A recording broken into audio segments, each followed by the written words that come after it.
63ാമത് സംസ്ഥാന സ്കൂൾ കലോത്സവത്തിന് തിരിതെളിയുവാൻ ഇനി മണിക്കൂറുകൾ മാത്രം. നാളെ രാവിലെ 9 മണിക്ക് പ്രധാന വേദിയായ തിരുവനന്തപുരത്തെ സെൻട്രൽ സ്റ്റേഡിയത്തിൽ പൊതുവിദ്യാഭ്യാസ ഡയറക്ടർ പതാക ഉയർത്തുന്നതോടെയാണ് കലോത്സവത്തിന് തുടക്കമാവുക.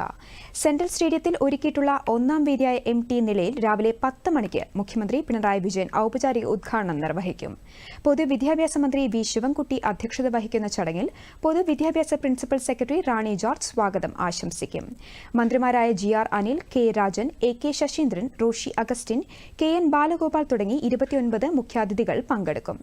വയനാട് വെള്ളാർമല GHSSലെ കുട്ടികൾ അവതരിപ്പിക്കുന്ന സംഘനൃത്തവും ഉദ്ഘാടന ചടങ്ങിന്റെ ഭാഗമാണ്.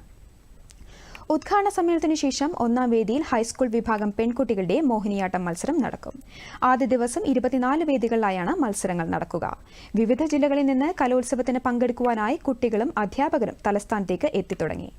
തിരുവനന്തപുരം സെൻട്രൽ റെയിൽവേ സ്റ്റേഷനിലും KSRTC ബസ് സ്റ്റാൻഡിലും സംഘാംഗങ്ങളെ സ്വീകരിക്കാനായി ഹെൽപ്പ് ഡെസ്ക് ഒരുക്കിയിട്ടുണ്ട്.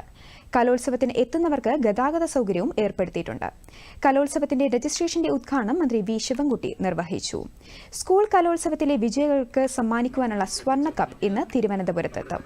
ജില്ലാ അതിർത്തിയായ കിളിമാനൂർ തട്ടത്തുമലയിൽ സ്വർണ്ണക്കപ്പിന് സ്വീകരണം നൽകും. മന്ത്രി ചിഞ്ചു റാണിയിൽ നിന്ന് വിദ്യാഭ്യാസ മന്ത്രി വി ശിവൻകുട്ടി സ്വർണ്ണക്കപ്പ് ഏറ്റുവാങ്ങും. തുടർന്ന് ജില്ലകളിലെ വിവിധ സ്കൂളുകളിൽ സ്വീകരണം നൽകിയ ശേഷം ട്രോഫിയുമായുള്ള ഘോഷയാത്ര കലോത്സവ വേദിയിലെത്തും.